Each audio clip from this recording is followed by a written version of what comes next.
We're up here in Surin province. It's also called Khmer Surin because this used to be part of Cambodia until about 250 years ago.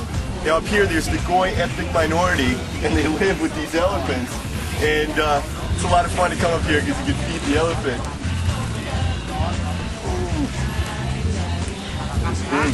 He wants more. Now Tony Jha is probably the most famous person to come from Surin. Up here we call him Jha Phanom.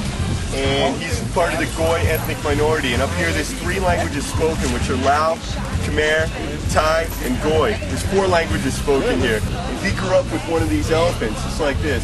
มันจะเป็นมวยที่ตั้งการต่ำที่ตัวนี้ถามผมว่าทำไมจะรู้ว่าคนนี้เป็นมวยโคราชหรือคนนี้เป็นมวยอยุธยาหรือคนนี้เป็นมวยชัยยาที่มวยสายของอยุธยาที่ตั้งการต่ำมุดก็เตะมุดมาก็เตะคอเราเตะไม่คอที่มวยที่ตั้งการต่ำตัวนี้ฐานต่ำ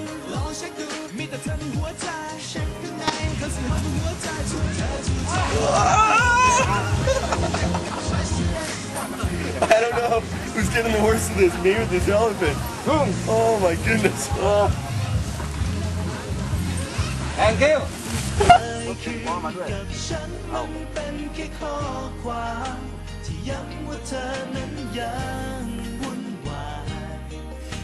This is actually a killing technique here. Nobody works for free up here, so we got to pay the elephant. Come on, cop.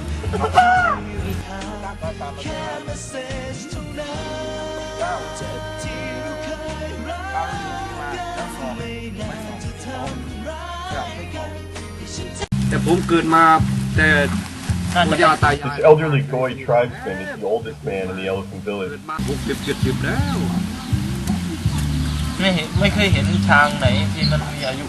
Although in his 70s, he says there are actually elephants older than him in the village.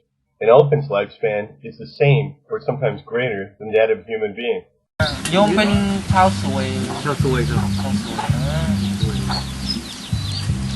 Put past Khmer dai mai. Put past Khmer dai mai.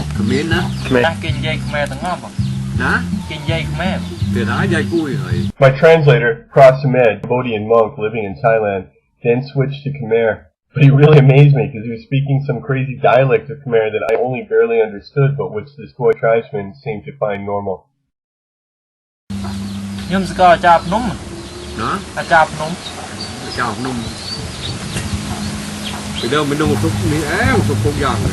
My purpose for coming to Khmer Surin, apart from trying to find Khmer martial art, was to find my hero, Tony Jha. And here was a man who said that he knew Jha's family, and he knew that they came from this village. He's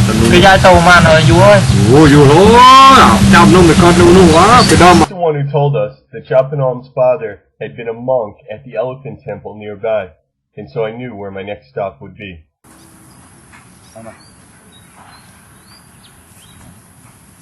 Hanuman โค่นเผาพระสุเมรุ โค่นเผาพระสุเมรุ We're in Surin province, Thailand. Now Surin used to belong to Cambodia and became part of Thailand about 250 years ago. Between 400 and 500 years ago, a group called the Goy, which is an ethnic minority, migrated down from India through Cambodia and into Thailand. Today, the tribe exists in both Cambodia and Thailand. The Goy are famous for being the elephant handlers of Thailand. And anywhere you go in the country, the mahouts, the people who handle the elephants, will be Goy.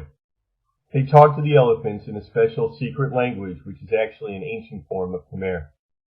Right now, we're in the elephant graveyard. These elephants are part of their family, so when a boy is born, when a boy baby is born, when he's about 1 or 2 years old, they give him a baby elephant. And elephants have almost the same life expectancy as humans. They tend to live to be 60 years old or so. As the boy and the elephant grow up together and they have a very special bond. And then that boy can work with that elephant, control that elephant for the rest of his life. And when these elephants die, it's like having a member of your family die. So they have a special ceremony, religious ceremony, and then processes that they go through. You clean the bones, and the bones are put into these cement crypts here. And as you can see, there's of them here.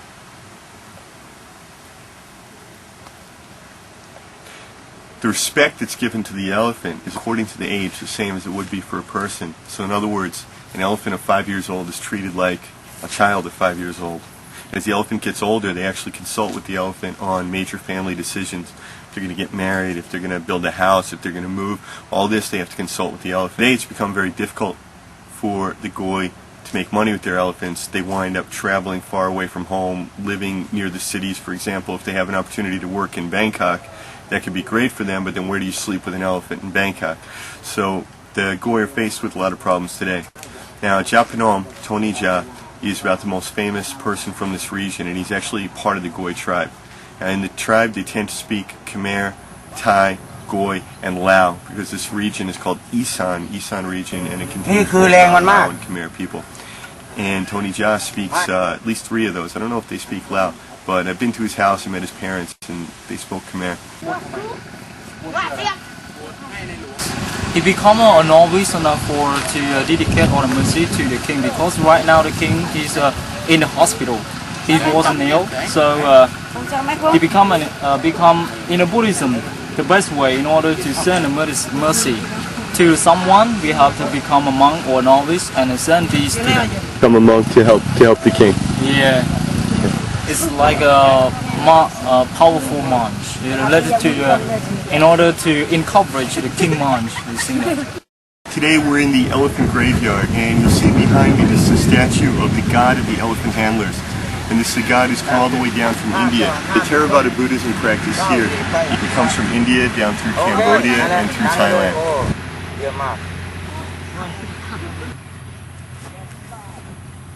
This is a forest monastery dedicated to the elephants. These are bones of the elephant. And this is the reverence that's paid to these elephants in this country. Buddhist / Brahmin / Hindu sort of tradition. This is a typical statue that we find in this area. And this is the monkey god Hanuman and the elephant god bringing their offerings to the Buddha.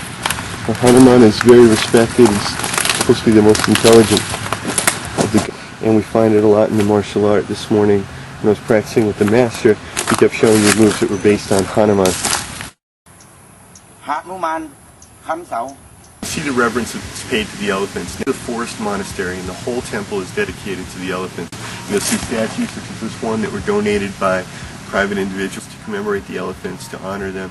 About Tony Ja, my hero, the monks told me today is they're excited, they're preparing. There's a big Buddhist festival, and on that same day Tony Ja is going to be visiting here. And the king is also going to be visiting. He supports the elephants and he supports the region. And if you remember in the movie Tom Yum Goon, he revolved around the theft of an elephant. And that's because of this spiritual connection between the Goy tribe and the elephants. 1, 2, 1, 2, 3, 4.